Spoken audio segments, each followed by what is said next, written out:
कोई हमारे भारत देश में रहे और उसी भारत देश को तोड़ने की बात करे तो वो कैसे देशभक्त हो सकता है। आज अमृतपाल सिंह के काले सच को जानेंगे जो आप लोगों से छुपाया गया है।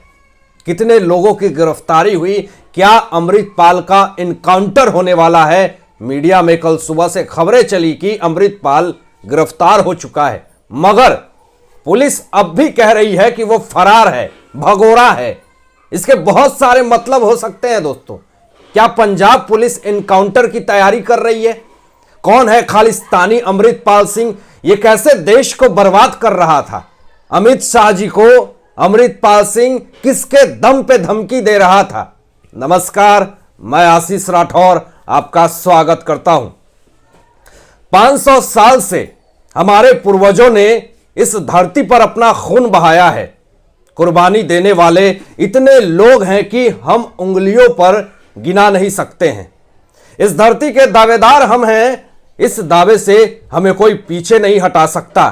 न इंदिरा गांधी हटा सकी थी और न ही नरेंद्र मोदी या अमित शाह हटा सकता है। दुनिया भर की फौजें आ जाए, हम मरते मरते रह जाएंगे, लेकिन अपना दावा नहीं छोड़ेंगे। यह बयान दोस्तों खालिस्तानी समर्थक संगठन वारिस पंजाबदे के प्रमुख अमृतपाल सिंह का है।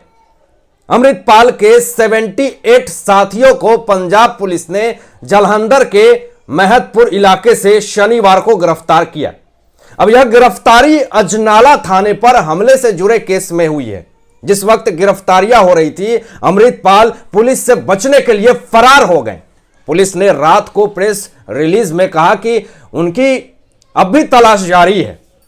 हालांकि दिन में सूत्रों से हवाले से गिरफ्तारी की खबरें आई थी। अब अमृतपाल के खिलाफ 3 केस दर्ज हैं दोस्तों, जिनमें से 2 मामले अमृतसर जिले के अजनाला थाने में हैं। अपने एक करीबी की गिरफ्तारी से नाराज होकर के अमृतपाल सिंह ने 23 फरवरी को समर्थकों के साथ मिलकर अजनाला थाने पर हमला कर दिया था। अब इस केस में उस पर कार्रवाई नहीं होने के चलते पंजाब पुलिस की काफी आलोचना हो रही थी। काला सच में जानेंगे कौन है वारिस पंजाबदे का प्रमुख अमृतपाल सिंह। क्यों उसे भिंडरावाला पार्ट 2 कहा जा रहा है? पंजाब के अमृतसर जिले में जल्लूपुर खेरा में साल 1993 में अमृतपाल सिंह का जन्म हुआ। 12वीं तक पढ़ाई करने के बाद साल 2012 में अमृतपाल के काम के सिलसिले में दुबई चला गया था। दुबई में वह ट्रांसपोर्ट का बिजनेस का काम करने लगा था और वहां से ही भड़काऊ बयानबाजी देता था भारत देश के लिए। अब पिछले साल फरवरी में दीप सिद्धू की मौत के बाद वारिस पंजाबदे को संभालने के लिए अमृतपाल पंजाब लौट आया। अब 29 सितंबर 2022 को मोगा जिले के रोडे गांव में अमृतपाल को वारिस पंजाबदे का प्रमुख घोषित कर दिया गया। दरअसल खालिस्तानी रहे जनरल सिंह भिंडरावाला इसी रोडे गांव का रहने वाला था। अब इस दौरान यहां पर हजारों की संख्या में लोग मौजूद थे, जिन्होंने खालिस्तान के समर्थक में नारे लगाए और ऐसे नारे लगाए जो कि साफ वो नारा भारत देश के खिलाफ था। वारिस पंजाबदे संगठन को पंजाबी अभिनेता संदीप सिंह उर्फ दीप सिद्धू ने सितंबर 2021 में बनाया। अब दीप सिद्धू 26 जनवरी 2021 को लाल किले पर हुए उपद्रव के मामले में प्रमुख आरोपी था। इस संगठन का मकसद युवाओं को सिख पंथ के रास्ते पर लाना और पंजाब को जगाना है। इस संगठन के एक मकसद पर विवाद भी है और वह है पंजाब की आजादी के लिए लड़ाई। आपको एक जरूरी बात बता दूं, अमृतपाल और दीप सिद्धू जाहिर तौर पर कभी एक दूसरे से नहीं मिले और ना दोनों के बीच सिर्फ सोशल मीडिया के जरिए ही बातचीत होती थी। दीप सिद्धू ने अमृतपाल को सोशल मीडिया पर ब्लॉक भी कर दिया था। ये काला सच है दोस्तों, ये अंदर की बात है जो मैं आपको बता रहा हूं। आखिर क्यों ब्लॉक किया था, सवाल खड़ा होता है दीप सिद्धू ने अमृतपाल सिंह को। लुधियाना के वकील और दीप सिद्धू के भाई मनदीप सिंह सिद्धू एक बातचीत में बताते हैं कि हम अमृतपाल से पहले कभी नहीं मिले। दीप सिद्धू भी उनसे कभी नहीं मिले। वह कुछ समय तक फोन पर दीप सिद्धू के संपर्क में रहा, लेकिन बाद में दीप ने उसे ब्लॉक कर दिया। हमें नहीं पता कि उसने खुद को मेरे भाई के संगठन का प्रमुख कैसे घोषित कर दिया। वह असामाजिक गतिविधियों को बढ़ावा देने के लिए हमारे नाम का दुरुपयोग कर रहा था। अमृतपाल सिंह बहुत बड़ा शातिर माइंड था दोस्तों। उसने किसी तरह मेरे भाई के सोशल मीडिया अकाउंट्स को एक्सेस कर लिया। ये दीप सिद्धू के भाई ने ये बात कही है और उस पर पोस्ट करना शुरू कर दिया। यानी अमृतपाल एक हैकर भी था। अब दीप सिद्धू के भाई ने आरोप द्वारा अमृतपाल को बहरूपिया कहा था। अब मनदीप कहता है दीप सिद्धू ने वारिस पंजाब दे संगठन को पंजाब के मुद्दों को उठाने और जरूरतमंदों को कानूनी सहायता प्रदान करने के लिए बनाया था, न कि खालिस्तान का प्रचार करने के लिए। अमृतपाल पंजाब में अशांति फैलाने की बात कर रहा है। वह मेरे भाई और खालिस्तान का नाम लेकर लोगों को बेवकूफ बना रहा है। मेरा भाई अलगाववादी नहीं था। अरे वो भी वही था, इसलिए तो मारा गया। देश को तोड़ने वाला कैसे जिंदा रह सकता है? अमृतपाल के बयान कितने खालिस्तानी को बढ़ावा देती है, कैसे देश को तोड़ती है, उसके सोच और बयान से आप समझ जाएंगे। अमृतपाल कहता है कि पंजाब पंजाबियों के लिए है और नौकरियों को सभी स्तरों पर स्थानीय लोगों के लिए रिजर्व करने की जरूरत है। यह इसकी सोच थी दोस्तों। अमृतपाल के आलोचकों का कहना है कि वह जनरल सिंह भिंडरावाला की तरह अपने भाषण से युवाओं को उग्रवाद की ओर ले जा रहा था और ऐसे रास्ते पर ले जा सकता है जहां युवाओं को गिरफ्तार किया जा सकता है या मार दिया जा सकता है। वह हिंदू विरोध की बात करता है दोस्तों। अमृतपाल सिंह की खालिस्तानी सोच सुनिए जरा वो क्या कहता है।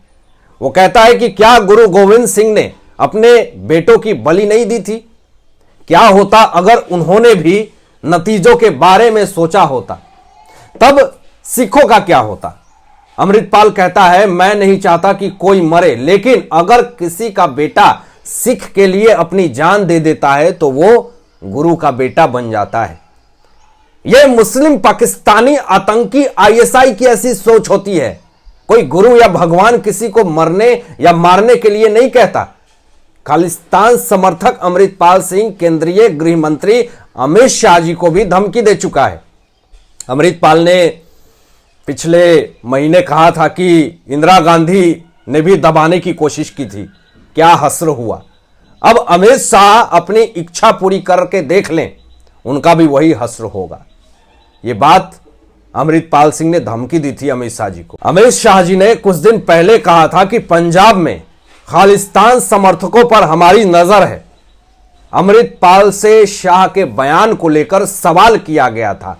इस पर अमृतपाल ने कहा कि शाह को कह दो कि पंजाब का बच्चा बच्चा खालिस्तान की बात करता है, जो करना है कर ले। यह धमकी अमृतपाल ने दिया था अमित शाह जी को। हम अपना राज मांग रहे हैं, किसी दूसरे का नहीं, यह अमृतपाल कहते हैं। भारत में रहकर पंजाब को अलग करने की बात करने वाला अब ये गली गली भागते फिर रहा है, भगोरा कहीं के। खालिस्तान समर्थक अब होने की वजह से अमृतपाल सिंह को भिंडरावाला पार्ट 2 की भी कहा जाता है। अब दोस्तों अमृतपाल भिंडरावाला की तरह ही नीली पगड़ी पहनता है। पिछले साल 29 सितंबर को मोगा जिले के रोडे गांव में वारिस पंजाब डे की पहली वर्षगांठ पर एक कार्यक्रम किया गया था। दरअसल यह भिंडरावाला का ही पैतृत्व गांव है। अमृतपाल कहता है कि भिंडरावाला मेरी प्रेरणा है, मैं उनके बताए रास्ते पर चलूंगा, मैं उनके जैसा बनना चाहता हूं, क्योंकि ऐसा हर एक सिख चाहता है। मैं पंथ की आजादी चाहता हूं, मेरे खून का हर एक कतरा इसके लिए समर्पित है। बीते समय में हमारी जंग इसी गांव से शुरू हुई थी, भविष्य की जंग भी इसी गांव से शुरू होगी। हम सभी अभी भी गुलाम हैं, हमें अपनी आजादी के लिए लड़ना होगा। हमारा पानी लूटा जा रहा है, हमारे गुरु का अपमान किया जा रहा है।